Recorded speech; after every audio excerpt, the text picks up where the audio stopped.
Bom, hoje daremos início à nossa primeira aula do curso de Licenciatura em Matemática, na disciplina de Modelagem Matemática.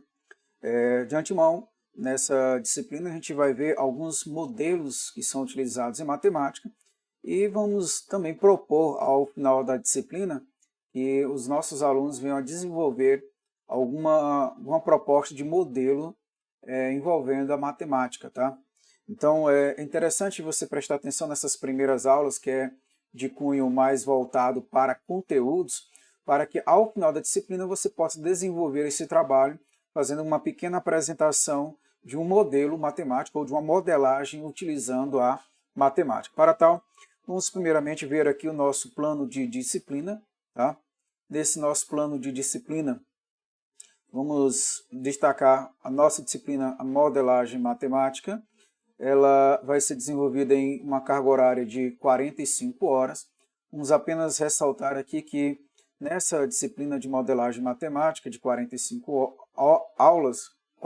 horas ou 45 aulas, nós vamos estar com nossas aulas a cada sexta-feira, lançando 2 aulas. Lembrando que nossa turma é a turma de 2018.2 e estamos agora no nosso ano letivo de 2021, primeiro semestre. Meu nome é Fábio Barbosa. Caso os alunos queiram entrar em contato, está aqui disponibilizado nosso e-mail institucional, lembrando que o nosso coordenador é o José Venâncio. Tá? Lembrando que ao final dessa disciplina ou do curso, a gente espera que você seja um professor, um docente, que esteja ministrando aulas na área de matemática. Claro, também se espera que possa haver aqui você possa aprofundar seus estudos para ser também um pesquisador. No entanto, com relação à nossa meta, a gente vai destacar esses pontos, tá?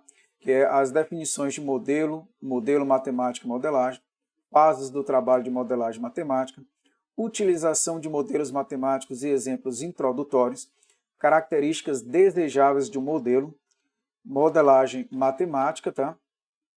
Além disso, temos as técnicas de modelagem, modelagem matemática como estratégia de ensino. Lembrando que os conteúdos programáticos, a gente vai começar falando a respeito da modelagem como estratégia de ensino e aprendizagem. Nesse primeiro momento eu não vou falar sobre o histórico, mas vou dar mais destaque a respeito do modelo matemático e da modelagem matemática. Veremos também a respeito da modelagem matemática como método de ensino de matemática. E aqui a gente vai dar destaque principalmente a aprender para ensinar matemática. Uma das coisas interessantes que nós temos em modelagem é que muitas vezes quando você está estudando, você já tem fórmulas prontas, né? Por exemplo, quando você vai estudar uma equação do segundo grau, você tem ali a expressão do discriminante, a qual lhe leva a descobrir quais são as raízes de uma equação.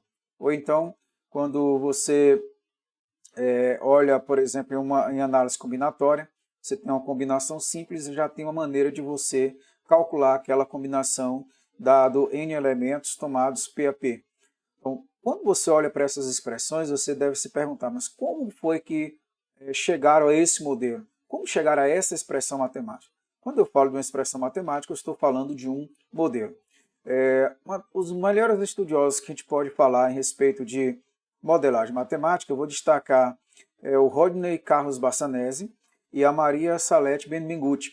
Esses dois seriam os primordiais em termos da modelagem matemática. Eu vou dar destaque principalmente ao Rodney Carlos Bassanese, para mim um dos maiores estudiosos na área de modelagem matemática, principalmente na biomatemática. Tá? Bom, veremos também o uso da modelagem matemática, tratar com respeito à modelagem como método científico, ver um pouco de física teórica, química teórica, biomatemática, aplicações em outras áreas e a modelagem como estratégia de ensino-aprendizagem.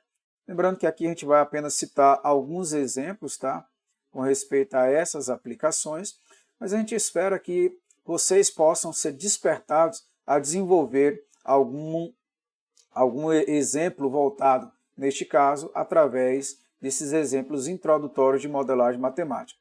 E uma das coisas interessantes é as técnicas de resolução de problemas, que aí a gente vai poder trabalhar um pouco com vocês como resolver alguns problemas. Lembrando que aqui não é o primordial com respeito à modelagem matemática. Além do mais, vamos lembrar com respeito às nossas avaliações. Pretendemos fazer 2 avaliações, no máximo 3 avaliações. No caso de 2 avaliações, teremos apenas a média aritmética das duas, onde você tem que obter uma média superior a 7, para que você possa ser considerado aprovado. Se você ficar com a média entre 4 e 7, lembrando que você tem direito a fazer um exame final, onde nesse exame final você vai pegar a média do semestre, somado com esse exame final, dividido por 2, você tem que ter uma média 6, tá? Para poder ser aprovado. E no caso você ter a média inferior a 4, você é considerado reprovado na disciplina, tá? Lembrando que caso você venha a perder alguma dessas nossas atividades, entre em contato para justificar-se ou diretamente à coordenação solicitando a sua segunda chamada com respeito às nossas avaliações.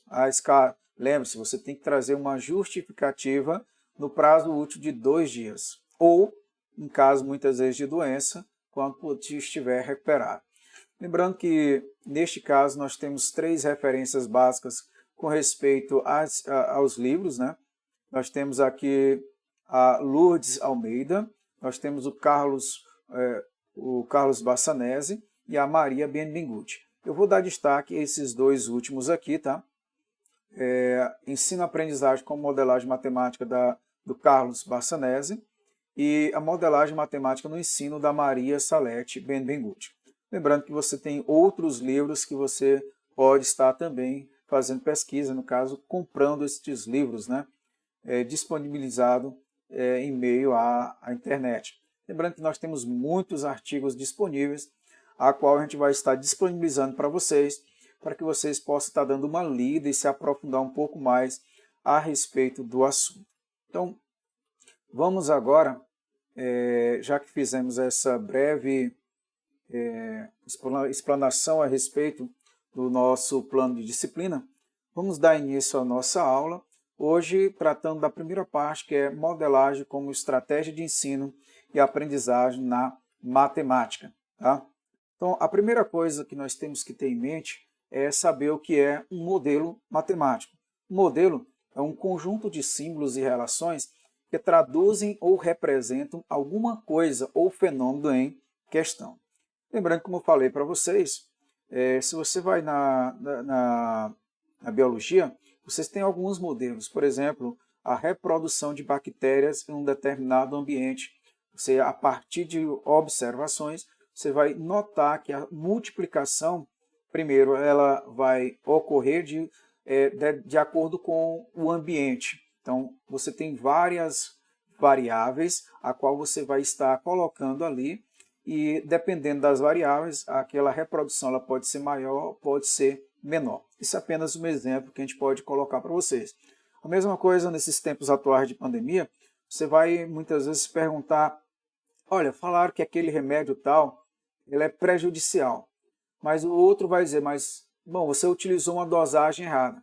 Então, quando você fala de um modelo, e aí você vai trabalhar na matemática, há esse termo é chamado modelagem, como é que se desenvolve muitas vezes as vacinas, como é aplicado um determinado remédio. Ou seja, vão se fazendo várias aplicações e vão coletando os dados. À medida que você vai coletando os dados, você vai observando que há um modelo ali. Ou seja, se eu aplicar uma dosagem tal, vai ser prejudicial ao paciente, mas se eu colocar em tal dosagem, já é suficiente. Por isso que muitas vezes, quando você vai tomar um remédio, você faz aquela leitura da bula para saber, por exemplo, quantos ml de um determinado remédio você precisa tomar. Ou seja, porque foi feito estudos, perceberam que existe um modelo e, a partir desse modelo, você vai começar a tomar o remédio de acordo com o seu peso, por exemplo. Então, tudo isso você recai numa coisa chamada modelagem. E essa modelagem, ela nos ajuda a tomar decisões. Então, vamos passar aqui para o próximo item, que é o que? O motivo de um modelo pode ser explicativo.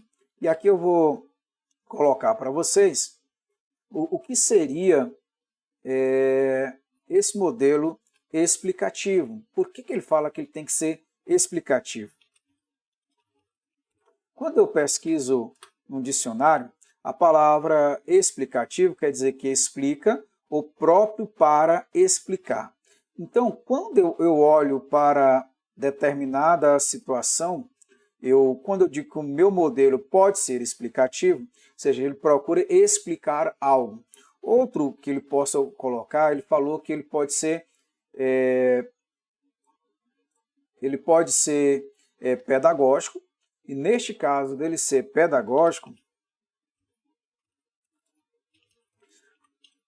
eu estou colocando aqui direto para vocês, através do dicionário Michaelis, ou algo do tipo aí. Ele diz que pedagógico é relativo a ou próprio da pedagogia, conforme os princípios da pedagogia. Ou seja, muitas vezes nós queremos trazer algo para os nossos alunos, nós temos que lembrar que eu não posso simplesmente jogar para o aluno de qualquer forma. Então, quando eu digo que o nosso modelo ele tem que ser explicativo, ou seja, ele tem que trazer alguma explicação lógica daquilo que você fez. Mas também nós temos que hoje procurar ser bastante pedagógico, ou seja, procurar trazer uma explicação de tal forma que tenha-se um entendimento. Ele coloca também que o nosso modelo ele tem que ser heurístico. O que quer dizer heurístico? Disse do procedimento que... Deixa eu colocar aqui no dicionário. Tá, aqui, ele diz que heurístico quer dizer o quê? Disse do procedimento que permite detectar e investigar os fatos, que serve para descobrir algo. Ou seja, disse da proposição de investigação que utiliza uma hipótese como ideia básica para investigação de um problema. Ou seja, quando eu falo que o meu modelo ele tem que ser heurístico, é lembrar que a gente está fazendo uma determinada pesquisa e a partir dessa pesquisa eu tenho que observar algo, eu tenho uma hipótese e quero perceber se aquilo que eu tenho em mente realmente é algo concreto ou não. Ele também diz que ele tem que ser diretivo, e aí, quando eu falo diretivo, o que é que quer dizer a palavra diretivo? Quer dizer que dirige, que dá orientação, é algo diretor. Então, quando eu observo um modelo, eu não pego aquele modelo porque ele é bonitinho, mas porque ele me traz uma direção. Ele me mostra o caminho a qual eu vou percorrer para desenvolver algo, e esse é o meu modelo. Esse modelo também pode ser de previsão. Ou seja, quando você fala da previsão de chuva em determinado lugar, o que eu estou observando? Que há um modelo a qual eles observam através de satélite e prevê se vai haver chuva ou não. Mas tudo isso se baseia no modelo. E esse modelo se baseou numa modelagem, ou seja, você coletou determinados pontos e a partir daqueles pontos você pode dizer, olha, vai acontecer isso a partir dessas observações. Bom, além do mais, quando eu falo a modelagem, é um processo que emerge da própria razão e participa da nossa vida como forma de constituição e de expressão do conhecimento. Ou seja, a modelagem ela não é algo que surge do nada, mas é algo observável. Então, quando você começa a observar algo e percebe que ali uma certa rotina é algo que sempre está acontecendo, e o que ele vai observar? Que a modelagem vai olhar esta coisa do fenômeno que está acontecendo naquele momento e a partir daquelas observações você tem um modelo, ou seja, a modelagem serve para prever algo que vai acontecer a partir de algo que já foi observável. Bom, além do mais, nós temos alguns exemplos de modelo matemático. Por exemplo, velocidade média de um automóvel. Como é que eu faço para calcular a velocidade média de um automóvel? Eu olho o espaço percorrido em um determinado tempo. E à medida que eu vou fazendo esse cálculo, eu olho para uma hora, depois eu calculo na hora seguinte, e eu vou observando que há uma situação que me dá para me calcular a média entre essas 2 horas. Então você tem a velocidade média de um automóvel. Você tem a velocidade de compressão ou descompressão de uma mola. Ou seja, quando eu faço uma pressão sobre uma mola, você vai observando que ela vai a certa velocidade até chega um ponto. Quando eu solto, ela faz o quê? A descompressão. E tudo isso você pode medir a partir do quê? Como que ele pode descobrir qual é essa velocidade? A partir de observações. E essas observações vão lhe dar um modelo. E esse modelo advém de uma modelagem. Então, a força gravitacional, você tem a melhor forma para reduzir o retalho de uma fábrica. Ou seja, eu quero fazer um corte para uma roupa, mas qual é o melhor corte? Qual é o melhor tamanho? Qual a minha perca? Então, tudo isso você vai observando e entra numa coisa chamada modelagem. Então, você vai observando aqui que a modelagem ela não é utilizada simplesmente em algo de uma expressão matemática, mas ele pode ser utilizado em toda e qualquer área do conhecimento. Quando você olha na história, que você vê, por exemplo, os acontecimentos, você pode criar um modelo probabilístico do que poderá acontecer. Por isso que, ao observar nas áreas, principalmente na área social, você tem, por exemplo, como prever o crescimento da população a partir de uma modelagem. Você pode prever, por exemplo, o número de mortes de pessoas também através, ou seja, qual o efeito que eu teria com saneamento básico com relação ao número de mortes ao final de um ano. Ou seja, você pode observar os anos anteriores, o investimento que foi feito na parte de educação sanitária e ver o que acontece se eu investir tanto nesta área, o que acontece com o número de mortes. Então, tudo isso equivale a você trabalhar uma certa modelagem. Bom, vamos aqui dar continuidade, falar agora sobre modelagem matemática. Na modelagem matemática é o processo que envolve a obtenção de um modelo. Como eu falei, a modelagem matemática está muito intrínseca com relação ao conceito de modelo. Bom, e a elaboração de um modelo depende do conhecimento matemático que se tem. Ou seja, quando você está trabalhando em uma sala de aula, principalmente com jovens ou com adolescentes, ou seja, muitas vezes não adianta eu pedir para ele fazer um modelo avançado se o aluno ainda não tem o conhecimento prévio de determinadas coisas. Por exemplo, quando eu falo eu quero, por exemplo, trabalhar com uma função afim, é interessante que eu conheça o que é um número natural, o que seria um número real, para fazermos somas, subtrações, divisões, e a partir daí eu poderia trabalhar de forma mais interessante a função afim, pois eu já tenho um conhecimento prévio das operações básicas de matemática. Lembrando que quando eu falo função afim, função quadrática são modelos, ou seja, são modelos já conhecidos, e aí para desenvolver eles eu preciso de um conhecimento anterior. E o valor do modelo não está restrito à sofisticação matemática. Então, muitas vezes nós precisamos desenvolver algo, por exemplo, o cálculo de uma prestação. Para você chegar ao cálculo da parcela de uma certa prestação que você quer fazer um financiamento, o que eu preciso para chegar até aquele ponto? Muitas vezes a gente estuda lá em matemática financeira juros compostos, mas não é somente estudar juro composto. Qual a taxa ideal que eu poderia trabalhar ali para ter uma prestação ideal? Então, tudo isso você vai observando que o modelo ele pode ir variando. Eu posso ter uma coisa simples, por exemplo, a construção de um gráfico, de uma função afim, que nós sabemos que uma reta, ela é uma coisa simples. Mas quando eu vou para o cálculo de uma prestação, aí a coisa já muda um pouco mais. Principalmente quando a gente vai para o mercado de ações, pois ali tem vários variáveis envolvidos. E à medida que a gente vai acrescentando as variáveis, mais complicado, mais sofisticado vai ficando o modelo. Então o modelo ele vai variando de acordo com as situações. Bom, agora, segundo Silveira e Ribas, nós temos que há motivações. Quais os benefícios da modelagem matemática? Primeiro, a primeira situação que nós podemos colocar para vocês dos benefícios da modelagem, segundo Silveira e Ribas, é que a motivação dos alunos e do próprio professor. Muitas vezes a gente fica só passando isso, mas será que não é interessante mudar um pouco? É por isso que nessa parte da modelagem matemática precisa haver uma interação entre aluno e professor.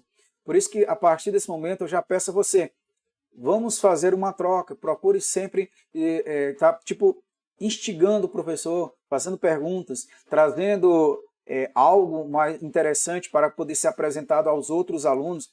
Lembrando que na parte de modelagem, o aluno ele termina sendo algo muito primordial para o trabalho.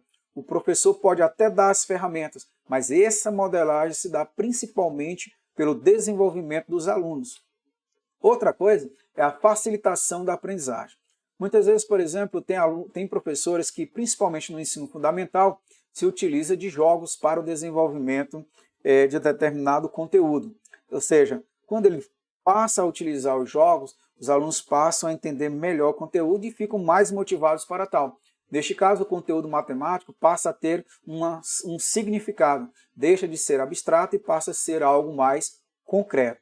Lembrando que nem tudo você consegue trazer através de uma modelagem matemática de cara para os alunos, mas à medida que você vai explicando os conteúdos, alguns deles você vai, olha, lembra daquele assunto tal, agora a gente pode aplicar aqui usando esta parte, usando este jogo, usando esta figura, usando isto, por exemplo, da informática. Então você começa a deixa de ser algo tão abstrato e passa a ser algo mais concreto. A outra coisa é preparação para futuras profissões nas mais diversas áreas do conhecimento, devido à interatividade do conteúdo matemático com outras disciplinas. Ou seja, para vocês, alunos do curso superior de matemática, que já estão no nível mais avançado, que já estão em um módulo mais avançado, perceberam que quando vocês começaram lá com o projeto integrador, você estava trabalhando modelagens matemáticas. Você poderia não saber desse nome, mas a partir do momento que você começa a observar agora aquelas utilizações em outras áreas do conhecimento, você vai observar que você estava fazendo uma modelagem. Tá? Bom, outra coisa é o desenvolvimento do raciocínio lógico e dedutivo em geral. Ou seja, levar o aluno a trabalhar esse desenvolvimento. Não ficar apenas uma coisa como escrita. Para conhecimento de vocês sabem que eu gosto muito da parte de cálculo, mas a gente vê que quando a gente chega nessa disciplina, a matemática vai muito além do que simplesmente fazer conta. E quando muitas vezes a gente cobra, olha, procure fazer uma explicação daquilo que você está fazendo. Quando você chega na modelagem, você vai ver a importância do que é explicar aquilo que você está desenvolvendo num cálculo, por exemplo. Tá? Além do mais, outro benefício seria o desenvolvimento do aluno como cidadão crítico e transformador de sua realidade. Quando nós chegamos nas provas do Enem, a gente vai se deparar com muitas questões que envolvem isto com relação ao aluno, saber se ele é um cidadão crítico e transformador. Além do mais, uma compreensão do papel sociocultural da matemática, tornando-o assim mais importante. Muitas vezes a gente fica restrito somente ao campo da matemática, mas temos que lembrar que essa matemática ela pode ser utilizada nas mais diversas áreas, seja no dia a dia das pessoas, de uma pessoa normal, uma pessoa simples, pode utilizar a matemática como alguém que tem um emprego que precisa de algo muito avançado. Ou seja, se você vai desenvolver um celular, ele trabalha muito com essa parte da modelagem matemática, de muitos testes que foram feitos até chegar num produto aprimorado. Se você vai fazer, por exemplo, um curso de logística, você vai ter que observar os modelos matemáticos para o melhor transporte das cargas, como organizar melhor as caixas, por exemplo, num caminhão, qual a melhor rota. Então, essas decisões muitas vezes envolvem uma modelagem matemática. Ou seja, mas ninguém me falou isso, mas está lá. Ou seja, muitas vezes alguém estudou algo, trabalhou com essa modelagem para chegar em algo, para desenvolver um produto, para levar uma carga de forma mais segura, como chegar mais rápido. Então, tudo isso você pode utilizar a modelagem matemática. Tá? E uma coisa bem importante, outra coisa importante, é o que Benvenguti fala com respeito a esses benefícios da modelagem, que é levar o aluno a ter uma melhor compreensão tanto da teoria matemática quanto da natureza do problema a ser modelado. Ou seja, quando a gente vê, por exemplo, no estudo da física, o que o aluno está estudando, por exemplo, o movimento retilíneo uniformemente variado, ou seja, como a pessoa chegou àquelas expressões? Como ele chegou àquela expressão da distância, ou da velocidade, ou da aceleração? Quais os procedimentos que a pessoa utilizou? Ou quando ele vai para a física ou para a química, que ele vai observar, por exemplo, os gradientes, como um produto foi desenvolvido, saiu de um ponto e chegou a outro. Então tudo isso você vai trabalhando com modelagem matemática. Além do mais, o outro benefício é ser um caminho para despertar o interesse por tópicos matemáticos que ele ainda desconhece. Muitas vezes o aluno chega para mim e pergunta: professor, para que serve, por exemplo, números complexos? Ou seja, é uma pergunta, por exemplo, muitas vezes o aluno pode lhe fazer e você vai perguntar: para que serve realmente isso? Se você pega o conhecimento em si de números complexos, ele é muito antigo, mas as suas aplicações eles começaram a ser desenvolvidas recentes. Então, essa parte também é interessante, você ter uma leitura daquilo que você vai explanar para o seu aluno. Bom, outra coisa é estudar situações, problemas por meio de pesquisa. Por exemplo, atualmente, em muitos programas de mestrados, principalmente mestrado profissional, há uma disciplina que é resolução de problemas. Muitas vezes a gente pensa, poxa, resolução de problemas, já tem tanto na hora que a gente está estudando os conteúdos, mas quando a gente fala resolução de problemas, ou seja, traçar a estratégia de como resolver determinados problemas. Então, tudo isso são situações que a gente procura desenvolver para vocês. Por enquanto, eu vou ficar por aqui nesta aula. Fizemos uma breve apresentação do plano de disciplina e nessa primeira aula, falamos sobre a modelagem matemática como método de ensino de matemática. Então, lembre-se, nesse desenvolvimento da nossa disciplina, que vocês vão precisar fazer leituras. Ah, professor, eu não gosto de fazer leitura. Não há problema. Eu também sou um pouco mais tão preguiçosozinho, mas a gente vai procurar estar lhe ajudando também. Ou seja, você me ajuda, eu lhe ajudo nessa parte de leitura, pois ela é primordial no ensino da matemática, principalmente da modelagem matemática. E vocês vão ver mais adiante disciplinas como História da Matemática, que é interessante e é importante a leitura, principalmente no conhecimento, como se desenvolveu, como essa história, como nós chegamos a determinadas fórmulas, como foi o estudo da matemática durante o tempo. Então, vocês precisam também ter esse conhecimento. Então, eu fico por aqui na aula de hoje e eu espero que vocês estejam aproveitando esse momento. Então, se você ainda não é inscrito no nosso canal, aproveite e se inscreve lá. Lembrando que você pode estar dando o like ou dislike na nossa aula. Lembre-se, você é parte importante desse desenvolvimento do estudo da matemática. E essa disciplina de modelagem matemática, ou seja, ela em grande parte depende muito mais de você como aluno do que aqui o professor. Eu posso até trazer informações, mas esse desenvolvimento cabe muito a você. Lembrando que ao final da disciplina, não esqueça, nós vamos estar procurando que você esteja desenvolvendo um modelo matemático. Na próxima aula eu vou trazer um modelo matemático que foi desenvolvido por uma aluna em 2014. Um trabalho assim maravilhoso, muito simples, para que vocês possam ter uma ideia de qual seria esse desenvolvimento, tá? Ou seja, o que eu gostaria que vocês apresentassem, tá bom? Então, fico por aqui e até a nossa próxima aula.